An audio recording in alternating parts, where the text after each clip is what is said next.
It's a photo of that. Very good. So we are starting. Okay, so that's it. Let me just place this. I will. Very good. Okay, so everybody, we are gonna start our Christmas presentation. Thank you so much for all of you to be here. It's I think you will all enjoy what we prepared for tonight, and we would like to invite Juancito to start for us. Okay, well, good evening to all. Merry Christmas. Merry Christmas. Merry This is the Happy Life by Development. Think in terms of eternal life. Death is but a change of address. When the physical tissues become worn out or rent violently, they release the eternal spirit who returns to the spirit homeland. Everything undergoes transformation. The body changes and decays, giving life to other material expressions in turn. However, the spirit being who temporarily inhabits the body abandons it to reclaim its intrinsic reality. Therefore, as you live, know that death can reach you at any time and that you must prepare yourself for the inevitable journey. It will be question for Christmas. That's the page I got. Actually, it goes pretty well with what we have to present. So you don't know. No, you're doing the initial prep. Right now? Yeah. Oh. I thought they only told them part of the Don't story. pick on me tonight. I'm sorry. It All right, shows love. let's get serious. Double work. Yeah. Well, we thank the Lord for allowing us to gather here this evening in your name. We appreciate the many ways you bless us, everyone here, and those we love that couldn't join us tonight. At this special time, we pray for those who have nothing.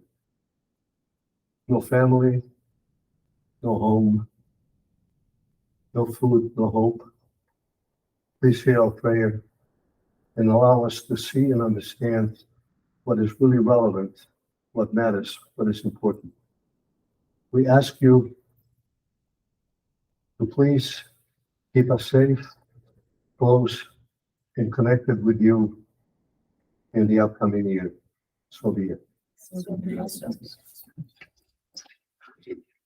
So thank you so much. Thank you so much, all of you too that are online. If you have any issues during the presentation, please put it in the chat so we can help out, because I'm not gonna be accessing the computer. Okay. So just to do a little synopsis of what we will be doing, we will start. That's it. Oh. Thank you. A little bit more. Okay, woo, look at that, fancy. So we are gonna start today with, will be our friend Claudia. She will start today. She will be talking about the law of destruction and a little bit about the moment that we are living nowadays with so many painful moments, wars, difficulties we are going through. Then we are going to invite our friends Mark and John. That's what, okay, they are going to be talking about the truce. Just for curiosity, who here knows about the Christmas truce of 1914? Only one person, as I had imagined. So very, very interesting. It's a real piece of history. It's almost like hidden history. People don't know about it. And when I connected, I'm like, my goodness, that's going to be great for all of us to learn a little bit more about world history. So when this gentleman finished, I will come and I will talk a little bit about the birthday boy, our Master Jesus. And then we are going to have our dinner. And then we're going to have a little game to know a little bit about each other. So this is the plan. So thank you again. Claudia, please. So she gave me I need this to be in front of me. I can't have it on the back of me. She gave me the hard task of talking about one of the most depressing chapters of our Spirit's book, which is the law of destruction. The good news is everything that dies gets reborn. So let's try to keep that in mind while I talk about all these incidents that I'm bringing in today. The law of destruction, for the people that don't know Spiritism as well as others, is part of the moral laws that have been designed, or some people call them divine laws. They've been designed to entice our souls to progress. So they kind of monitor and curb our do's and don'ts, our rights and wrongs, not only ours as per se people that are incarnated, but our spirits, the planet, and everything that involves as we progress as a community that we are living on Earth and in the Earth's realm, correct? So the Spirit's book that we are going to be looking on, we're going to talk about part 3, questions 728 to 765. And they are going to cover the following topics. Necessary destructions. They're going to cover destructive calamities. They're going to cover wars. They're going to cover murder and cruelty, dueling, and the death penalty. So it's for the people that don't know and are not familiar with the Spirit's book, the cool thing is you can pick a topic and just go on that topic. It's not like a romance that you need to follow a story. You can just get a little piece of information as you need it or you want more clarification. And all these things that I'm going to talk about, they're actually designed in questions and answer format instead of just a dissertation. But for the essence of time, because this is a very long chapter and I only have 15 minutes to go through it, I am just going to touch on what is important. So destruction, is that a law of nature? Yes, once you understand the fact that something needs to disappear in order to reappear. And I don't know if you noticed this little animation that I put here. This is actually the Big Bang.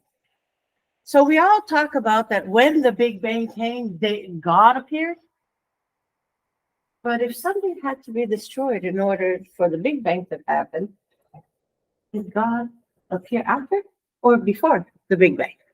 Question that we'll never know the answer to, but something to ponder about, because something got destroyed in order for the Big Bang to happen. Destructions and rebirth and regenerate. So every time you find something that has to do with destruction, it's because it's automatically being programmed into a rebirth and regeneration aspect of it. And we're talking plants, rocks, sea, animals, people, and including planets, stars, and all the affinities. Illness and remedy. So it works the same when somebody is ill and it goes through the path of destruction. So eventually it will pass away from being in the planet Earth. And then what happens once it goes into their next phase, which would be going back to the spiritual, it will find the healing or the cure or the remedy for whatever ailments it was suffering while it was on Earth. Levels of destruction. So depending on the offense, just like when we commit errors, the situation on the case of a massive destruction, it's totally depending on what has caused that destruction to happen. So an earthquake, why do earthquakes happen? Why was some earthquakes stronger than others? Why do people like Mark for many years lived in a place where tremored under his legs and it wasn't really a big earthquake, it was just the earth moving. And other times he experienced something that shocked me while he was still living there, which was the 2 bridges that collapsed and made sandwich out of a lot of cars and people. So that was a massive destruction. The little tiny earthquakes that he follows through every day do little tiny destructions. Maybe a pot of plant falls or, a window breaks or little things happen. But it's all in the proportion of what is happening at the place where that disaster is going to take place. And that is not only for shaking the earth, it could be the water flooding, it could be excessive rain, it could be all kinds of big calamities, correct? So a calamity is when you see earthquakes of every day is small destructions, even up to a certain level of, is it decibels we call it? Yeah, I forgot what it's called, but you know, a certain, so it's up to a certain level is just destruction. However, some of them will reach a higher level that is calamity, which is a much greater type of pain that community and surrounding communities have to endure. So you think, wow, I don't live there. However, on the day that that bridge fell, I was there. Why was I there? If I lived, I don't know, halfway around the country, because you needed to endure it at that level. And then people that were further away had to understand, sympathize, and participate in that community somehow linkaged. Like in a hurricane that we are much more accustomed here in Florida, who here went through Andrew? Who were next door to houses that got destroyed? But you do know that several houses got destroyed on Andrew. And there was a syndrome that arose after Andrew called the sympathetic syndrome, because people did not understand, why did my house did not get hurt, but the one next door got totally destroyed, or the one down the street, or the one, you know, the next city. All those feelings of why them and not me, and why me, not them, it's part of this intrinsic reason why we have to go through all these different types of ailments, let's put it this way. The earth and its progress impeded by humankind also reacts, and it brings destruction, it brings excess of water, and it brings other reactions to the earth in order to attempt to correct some things that us very smart humans think we were doing it better for ourselves and not for the earth, correct? So just as having knowledge of good and evil is not enough. Justice does not play a part in it like you would expect to play in a regular life. You will see things that will fall outside of your little ordinary bubble, and that's why everybody gets shocked with a massive destruction. Death cannot be escaped when it is time. Have you ever heard of the joke of this old lady that she knew she was going to die tomorrow? So tomorrow, she arranged her bedroom. She put her best dress on. However, she planned not to leave the house because she said, I'm going to trick it. And she had everything inside of her room, and she did not leave her bedroom. And guess what? There was a flooding in the apartment on top of her, and the roof caved in right on top of her bed. Guess what? She was gone. So this is a joke, obviously, but there is no escaping. If it's your time, it's your time. It doesn't matter if you're 220, 40, 104, right? Calamities are good for the earth and for the soul. Why is it good for the soul? If sometimes some of our loved ones or communities that we really are already feeling sorry for will get really affected with one of those. The reason it's good is because you do get in touch with your sense of empathy. And if we just ran our lives like we do every day, we get up, we work, we go back home, and we sleep, and then we get up, we work, we go back home. Eventually we come to the center, and then we sleep. We would not be in touch with those feelings. So it's necessary still. Hopefully one day we'll live in a society that we don't. Jupiter. So war and cruelty. The problem with war, and different than these disasters and things that get placed for us so we can learn lessons, is this is a much bigger lesson to be learned, right? Wars just don't come out of the ground and pop up. There's actually a lot of pride, a lot of people, a lot of interest, a lot of this, a lot of that, a lot of the other, a lot of power struggle that involves on somebody causing triggering a country or a location, because it could be a city, it could be a football team. I don't care. You tell me that a Flamengo and Fluminense war that happens after a game, that people get killed in Brazil, it's not a form of war. You are totally insane, because it is. People get really beaten up and all those consequences that you see on the war, and it happens right in the middle of the city. I'm sure it happens in other countries as well. So, but when these things happen, it's to awaken us, to the devil that still lives inside of us. You know, we're here working really hard to be this person that I'm at the center every Tuesday, on Wednesday, Thursday, Friday, Saturday, Sunday, Monday. But I'm working really hard. I'm not that person yet. So that little devil creature of ourselves, or version of ourselves, still exists inside of me. And sometimes, peekaboo, just wants to come out and play. And these types of awkward situations test us towards those things. When you talk about why do we have to endure those things, even though we understand some of it is our lessons, it's much greater than just what you think it's your lessons. It's more like the goal. So the collective, or each of the situations that I've already mentioned, and many more that I don't even think about, are effective and influence, so they can grow, they can level up on their game plan, they can understand that they need to start the betterment, so that thing that happened before doesn't happen again. Murder is definitely a crime, right? Somebody has to go out of their comfort zone to go bang, bang, I am killing you. Or I'm pulling your plug and you're going to die in the hospital today because your machines ain't no longer going to be working. Right? Somebody's got to take an action. So when somebody has to take an action, it's murder, and it is a crime. Now, is it a crime to pull the plug on somebody that's been in a machine connected for many years and it's no longer living a life?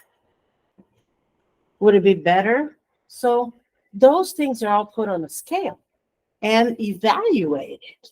So of course, if I just wake up today and I say, Tarcisio, that's it. Your day ends today. It's my decision, not his last day.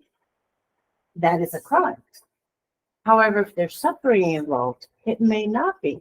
And the weight gets shifted once you're trying to counterbalance something that is not correct or acceptable for the being that it's being proposed, I guess. Culpabilities. So if I kill somebody, of course, I am culpable, right? I did it. It's my fault. I got out of my bed that morning and I decided to take that action. And even killing self, okay? People that smoke, people that do excess amounts of drugs that may kill you, you know, those psychedelics or whatever it is that they do. I don't know anything about drugs, so don't ask me. But, you know, people that do things to detriment their lives, and not intentionally, but that they know that the result of that action may cause death, are all culpable. Cruelty is unnecessary. So at the point that the earth is today, not 2,000 years ago, not 4,000 years ago, not 6,000 years ago, today, there is no need to pull people's nails or cruelty. There's still need for murder because there's lessons to be learned. So moral sense is yet to be developed. So we still have some communities out there that are barbarian. Dueling. I love dueling. Because when you hear dueling, all you think is about is this sword coming up and I'm going to duel with somebody else. But for me, it's a little bit different.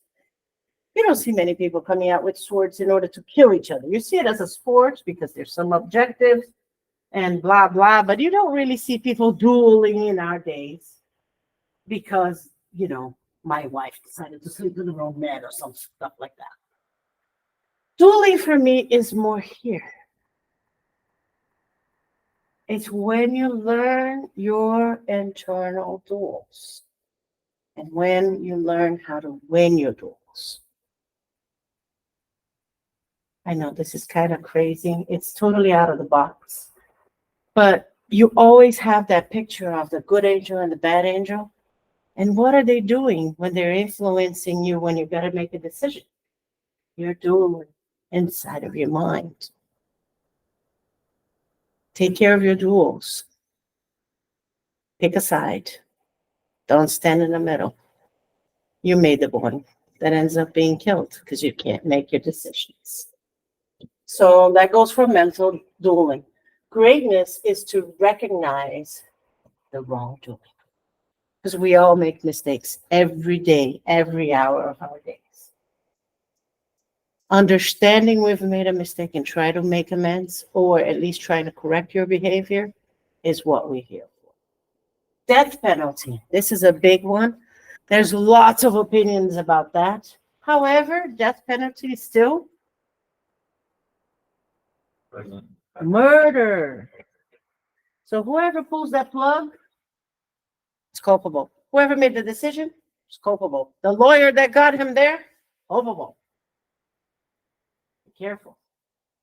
How we expose our happiness when this bad person got killed by death penalty, we are also culpable. So it's a much greater thing. It's always good to be a little sad because somebody died. Open the door to repentance. So once you have somebody on the death row, he can repent, or the person that put him there could repent as well and change their mind. And sometimes free that person. Put him in jail for the rest of his life, but still free that person. Ask God to forgive your offenses as you yourself forgive. That has absolutely, this part is gorgeous. I would never do it justice if I try to portray it. If you have 5 minutes when you get home, read that passage. It's really interesting. Whoever kills by the sword shall perish by the sword. Sorry. When you say that disappearance, it's equal to progress. It's the same to, I don't remember who says that cruel phrase, that the war, it was a necessary evil It is for the humanity. all destruction is always a necessary evil. There is people getting malefic. I don't even know if that word exists, but bad reverberations of the war. Either they got killed or their family got killed, and all the bad vibes that we hear all the time. But there's always somebody getting tons of benefit from it. So it's never just what we see, goes beyond. Somebody's profiting every time we have a war. May not be in the news, may not be what we see, but there's somebody profiting all the time. And that is why once war disappears, our world will be in full progress.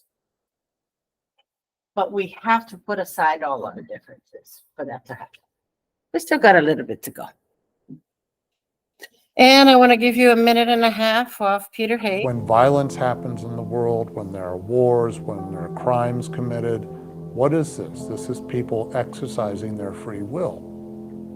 Do they have to go to war? No. Do people have to commit crimes? No. Do families have to have people within them who abuse others? No. These are all actions of people exercising their free will. And this is important because it means all of us have personal responsibility for the things that we do. And we need to make sure that we treat one another with kindness, because if we don't, then God's laws will go into effect, as it were. So if somebody kills somebody else, there will be a consequence of some kind. even if that person gets away with it. What kind of consequences? Who could say? It really depends on the person. It depends on the circumstances.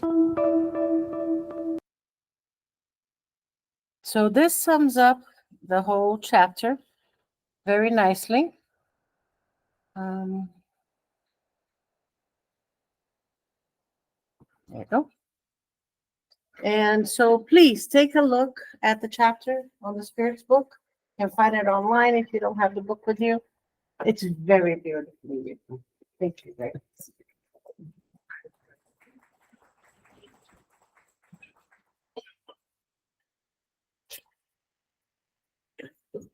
We old folk here. What? We old folk Thank you, Mark. have a perspective, not from 1914, but from wars with truces in America, and more specifically, recent. But it's a very broad topic. It's been around forever. So 1914. Before you start, can you just explain what truce is? Because maybe they don't understand what truce Yes. means. Truce is The light out of you guys. Truce, thank you. Truce is when two opposing forces decide to take a break. They haven't given up. They haven't negotiated a settlement. They haven't stopped feeling passionately about what they feel about, but they've decided to take a break. And the most common truces are Christmas. Because, as you'll see in some of the stories, this is a time when we both believe in the same thing. Our passions, our beliefs in our countries may be different. We both believe in the same God. When we talked on the phone yesterday, you gave a quick summary, and I'd like you to do it now, of a Far Eastern philosophy before we get to America. It was interesting for me. War is part of life, and how do we contend with it, and what do we do with it? So when Mark called me, I remember back a while ago when Tibet was invaded by China, and they slaughtered many Tibetans, the Red Chinese, when they were communist, and they still are communist. And the Dalai Lama had to flee. And the Dalai Lama left Tibet, has never returned. But when he was interviewed, one thing he said, please keep the avenues of communication open. And I thought at that time, what is he saying? They should troops there and kill the Chinese? They're killing the Tibetans. What else, you know? He just wanted to keep the avenues of communication open. And as we go on in life, it is true. Number one, you can't kill everybody. So if you think the way of solving that problem is just kill all the Chinese, you can't kill them. So his wisdom strikes a chord in me and a way of contending with keeping just the avenues of communication open. Is that the one? That's the one. Thank I goodness. think that's a great, that's a great intro. Just press the button. The button. So Down. this is the famous truce. Okay. World War I. World War I. The Allies versus the others. And the story goes that as Christmas came upon the troops, they found themselves, a large quantity, of maneuvering to the same battle area. And here it was Christmas Eve. And it was dark. And in the distance, there was bombing going on, etc. But this group of soldiers did something truly remarkable. And there's been lots of books written, lots of films, and hopefully we'll see a little bit of this. But here's how it goes. Christmas morning, the British troops heard the German soldiers singing Christmas songs. And so in competition, the British soldiers started seeing their interests louder, louder still. And then one shouted, tomorrow we no shoot, you no shoot. And that's the famous truce. They stopped for the moment. White flags came up. White flags came up, and they walked towards each other, and they greeted each other. In the middle of the war, with the war sounds going on in the distance. They even exchanged presents. They gave each other chocolate and cigarettes and who knows what else, food, drinks, and then, this is my favorite part of the story, a soccer ball. And they started this famous song. And there's a very famous picture that was not staged. That is from the actual field for the competition. These men did what their nations could do, keep the communications open, and it got along, even if it's only for them. Go. Move. No, to the other side. Down. Down, that's it. No, No. Now you went Now you went too far. Go back again. Back again. I'm not, This one. This one. you'll have to do it close. Okay. All right. Now, American history.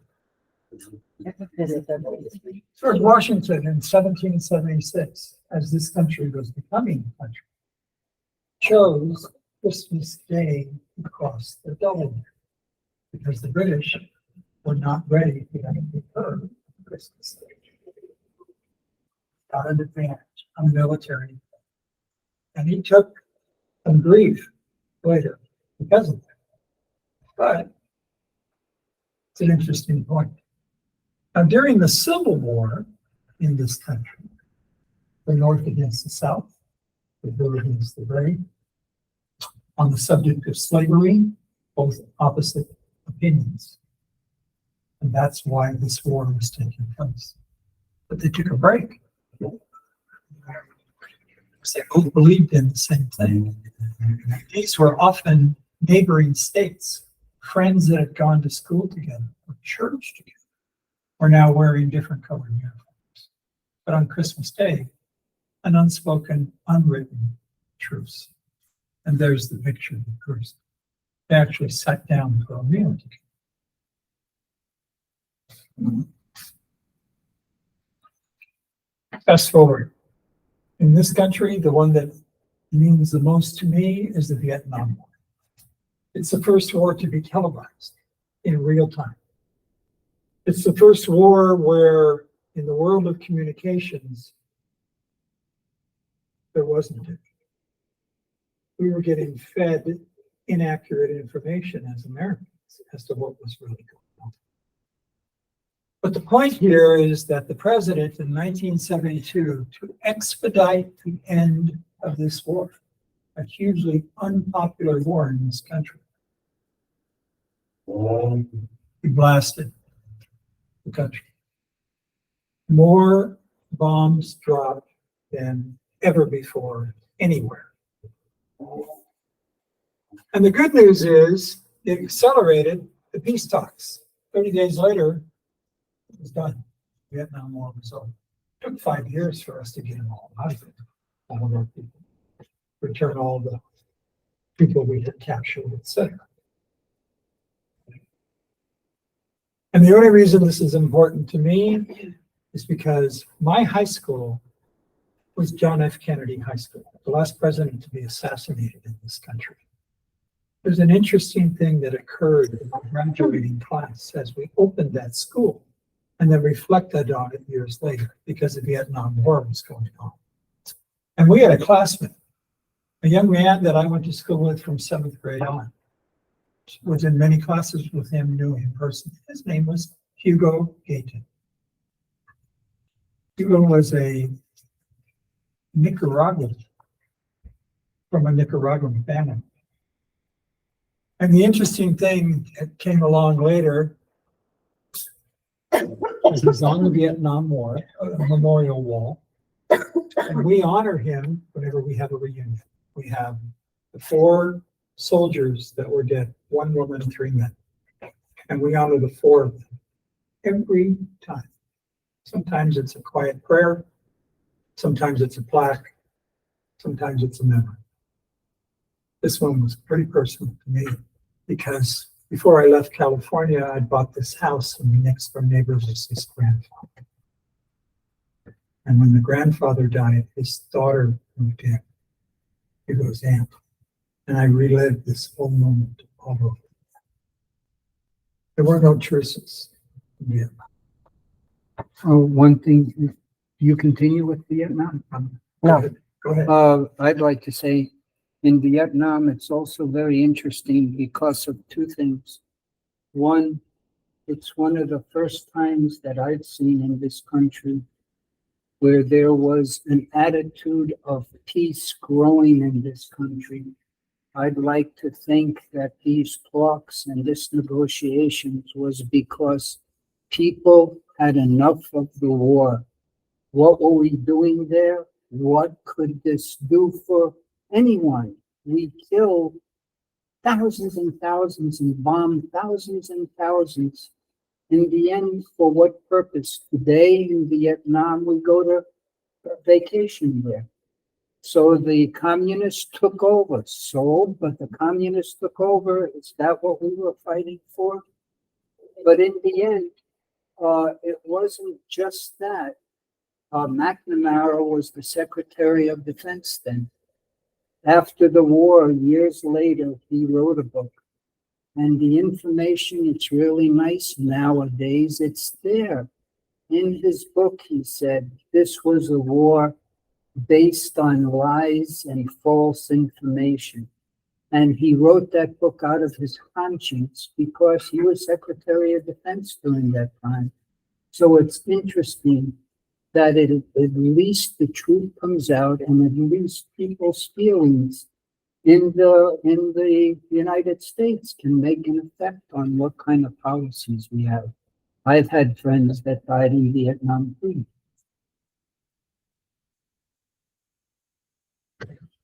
Very good. So let's watch the movie. Thank you so much. My finger can never get there. Yes, just. Well, so this is a 2-hour movie. It's free on YouTube. You can watch it. But this was so touching, just for you to understand how powerful Christmas is, because Christmas made so many things to happen, like John and Mark showed us in the past. And this is a real story that very few people know about it. So each troop had received a lot of gifts because they are going to die during Christmas time without their families. So when this happened, they actually exchanged a lot. It's so super interesting. You have to go on YouTube to be able to see it. So to continue, now we are going to talk about Jesus, our Master Jesus. So the birthday boy. So Jesus is a figure in history that changed the whole planet. Even the ones who do not follow Jesus, they know who he is and they know the message that he came. So I just put a symbolic picture here, but you can imagine Jesus as whatever you think he is, but it's just that his light comes from the inside, not actually his physical body. So just a little bit to help you with this understanding. I actually wanted you guys to see who is here, not me. So this is the Spirit's book that Claudia was showing before. The question 625, Kardec asks these questions to the enlightened spirits, to the spirits. What is the model and guide that God has offered to the humankind? And the answer is look at Jesus. That's it. And some of the translations is just Jesus. So this is very powerful. There is a huge explanation, but this is like a summary. Jesus' teachings were the purest expression of God's law. He was animated by the divine spirit, the purest being that ever walked on earth. So this is very powerful for us. It's over 2,000 years, and we still cannot do what he did. We still have such a difficulty to forgive little things that the friends did to us. And we stop talking to friends, family members, whatever is the problem. We don't have this within us yet. But so many years ago, he already came with this message. When we were really, if we are difficult people nowadays, imagine 2,000 years ago. Then in this book, there is a whole collection. These are the mediumistic meetings that Kardec had, and it starts in 1858. This is 1859. So in this book, the spirit Hahnemann was a homeopathic doctor in 1755. So in this book, Hahnemann gives a message, and the summary of the message is that Jesus is a pure spirit responsible for the creation of planet Earth. The planet Earth is more or less 4.8 billion years old.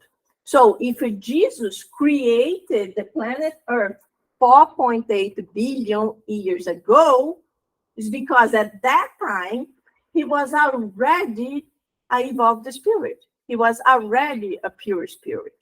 What we were in that time, probably we were not even created. But this is for to give you an idea of how old is the spirit of Jesus and what he was doing. So in this amazing book, this book changed my life, and this can change the life of anyone. Has anyone read this book here? 3 people only. This book is absolutely fantastic. So I think this would be a great book for our next book club, because this talks about the history in general of the planet. So in the chapter 1, that's the opening chapter, it's called Planetary Genesis. And then the spirit of Emmanuel gives a long explanation, but the little summary is that Jesus is responsible for the solar system's creation amongst other Christs. So Christ means Christic spirit, means enlightened, means pure spirit. And there is not only Jesus, but there are many spirits that coordinate our solar systems. Many planets, many Christic spirits coordinating, creating each one. Jesus created Earth, but the others took care of other planets. So Earth's creator and responsible for the other 4 planets. So Jesus is a busy guy. Imagine, we can take care of our own little job, our own little family. Imagine taking care of 4 planets. That's crazy. I take care of a few groups and I go insane. Imagine a planet. That's wild. Maybe in 4 billion years, 5, 10 billion years, I will be able to do this. And now my little planets are Mia, InnerLight, Gag, volunteers of love. So Jesus is a pure spirit for billions of years. So you can just understand. Yes, Emmanuel also mentioned that Jesus took decisions that were almost always right. So he was able to develop even much faster than us. And then, well, besides this thing here, the enlightened spirits said that Jesus was always a spirit that took the right decisions, but also reincarnated in planets that because of this age, the planets do not exist anymore. So we have to understand the planets are born, like Claudia said, the Big Bang, the explosion, but planets also die. So our planet will die one day. Earth is not going to be forever. It's almost like a human being. It's just the difference is that the planets, they live billions of years. Billions of years. We live 100, sometimes a little bit more. So took 1,000 years for Jesus to prepare to come back here. We understand that when we discarnate, we have a perispirit. That's the copy of our physical body. So imagine my perispirit is this size. When I am coming back to reincarnate, to be a baby again, my perispirit has to shrink to be a little tiny baby in the belly of my mother. That's the natural process. The same thing with Jesus. Now you imagine, Jesus is absolute light. He would blind anyone. Don't even need to be Jesus. Even an enlightened spirit, if appears here, would be so much light that we would be blind. But imagine this spirit. Took 1,000 years to be able to shrink his perispirit. And during these 1,000 years, he sent many other emissaries. He sent many other spirits ahead of him to already prepare the people. That's why there were so many scriptures talking about the Messiah, the arrival of the Messiah, and so many things to prove if this person was the Messiah, this had to be there. One of the things was really to arrive in the city on top of an animal that was not a horse. So this is one of the things I didn't know, but Haroldo Dutra Dias, a spiritist speaker from Brazil, he was mentioning in that time for the Jewish people, the Hebrew people actually, if someone arrives in a city, enters a city on a horse, it means war. If enters on a donkey, it means love. It means peace. And that was always his message. So his message was of a pure love, and he changed the history. We basically have a history before Jesus and after Jesus. There is no other human being on the planet that had this before and after this person. So in Spiritism, we are Christian-based because we do follow Jesus. A lot of people don't understand that. They think, oh, so you're a Catholic. No, it's not. We are Christian because you can even do not believe or do not follow Jesus, but the message from the Master is for any religion, for people that have no religion. It's all the beautiful moral teachings that we should apply in our daily lives all the time, all the time. It is so important. Forgiveness. You know, the war that we were talking, that unfortunately, many wars are happening right now. Unfortunately, we think that this is something that's impossible. We were during COVID, when a lot of people were start saying, oh, worse than that is impossible. And I always say, don't say that, because to get worse is always possible, always possible. And then the war of Russia and Ukraine started during COVID time. So unfortunately, these things continue happen. And now we know the other war that's going on.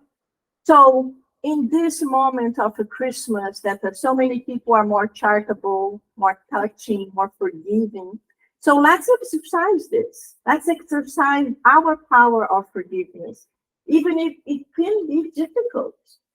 You know, things are hard, but if we say, I don't do this because it's hard, I will do later. Later means what? The next reincarnation? The next 10 reincarnations? You can't do that. You have to say, I will start now.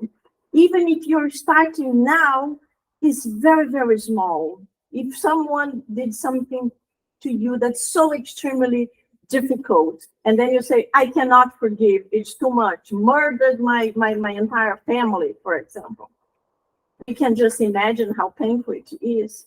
So we start with forgiving yourself for not being able to forgive the others. But we cannot be static saying, I cannot do it now. Because in Spiritism, we know we have to, even if it's so painful. we always know that there is something that happened in the past to make us to go through that pain. Like when Claudia was talking about calamities of people that live in another place. We already know so many times people that are living in one place, they travel on vacation at a specific time, and then they perish there. It's because something attracted them to go through that. We don't know what it is. We don't know what this person have done in the past or what this person asked to go through. And to die is very painful for us because the law of destruction, even the physical law of destroying our bodies, is very difficult. It's very ugly. Death is something very ugly. There is nobody dying beautiful. Even if the person dies sleeping, if you leave that person for a few hours and sleeping, it's not beautiful anymore. You see the color, the texture of the skin, bloating. It's really, really sad. But what is the death for us that's so ugly? The death for us is being born in the spiritual realm. So it's exactly the contrary. When a baby comes here, we are all happy, excited. Ooh, little baby. And there, in the spiritual realm, they are all crying. They are all upset. Because for them, that person died for a period of time. But of course, they have a much better understanding than us. So let's try to think about that. Death is painful, is difficult, is ugly, but the spirit lives forever.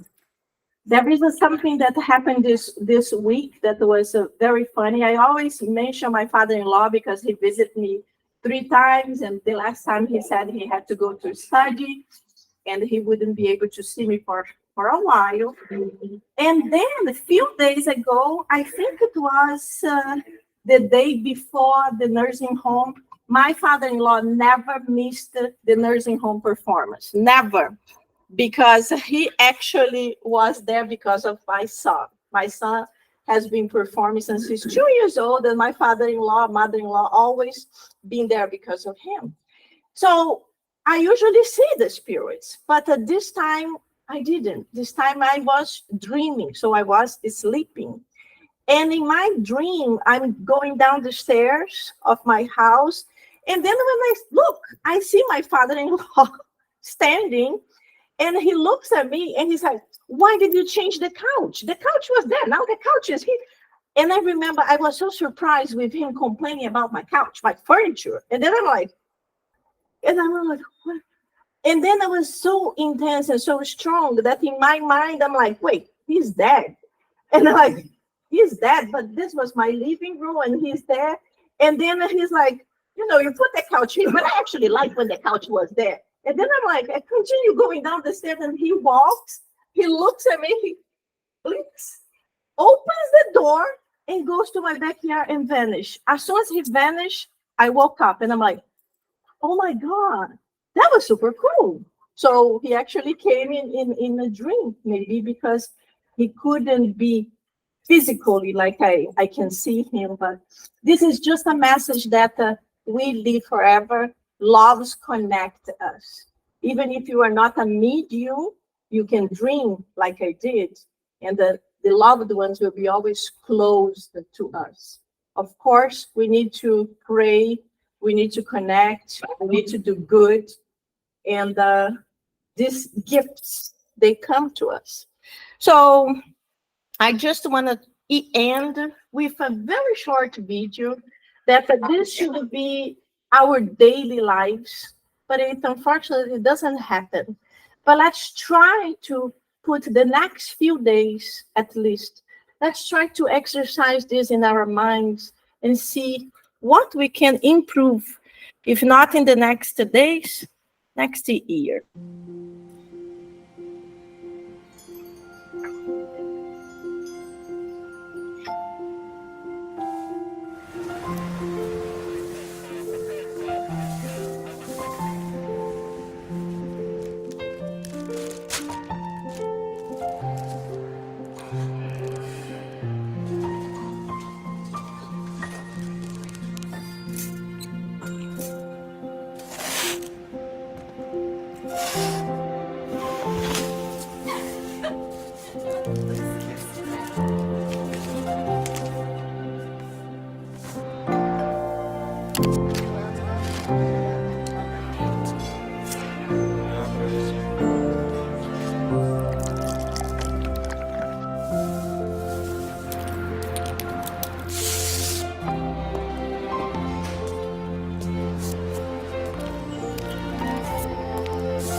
So this is the message for today.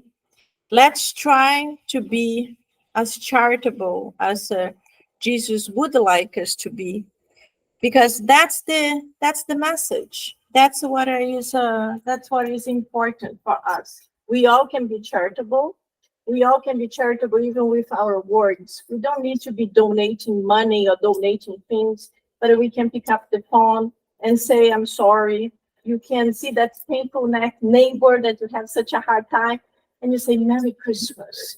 And then little by little, we start building up a better world, but it has to start within us to be better. So thank you so much. And we would like to end now with a prayer. And I would like to invite our friend Shemaine to come to do the prayer for us. Just one moment, Shemaine. I'm trying to leave this here. Okay. Finally.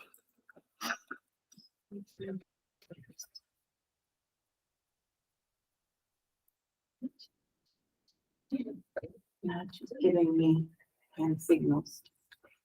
So I'm pausing. Now she's giving me hand signals. Oh, Oh, sure. Okay. Thank you, Nachi. Thank you, God, and our elevated spirits and guides for this beautiful evening.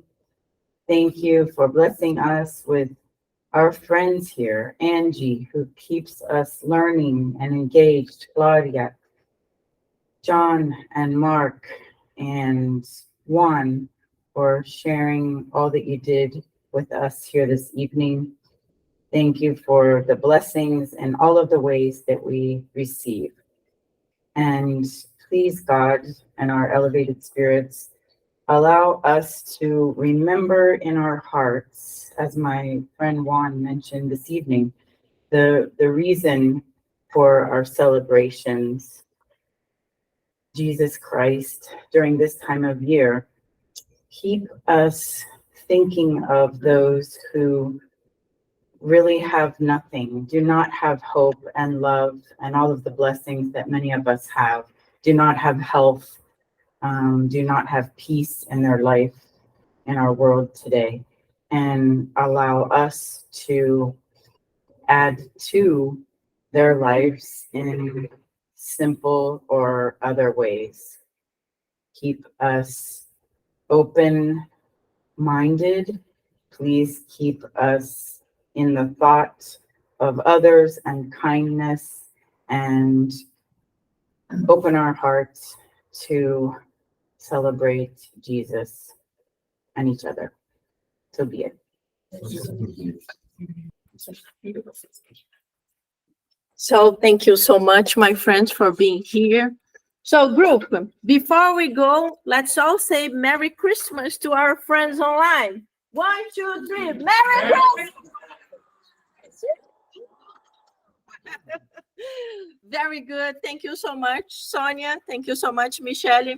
Merry Christmas to you. Talk to you soon. Okay, Thank you. bye.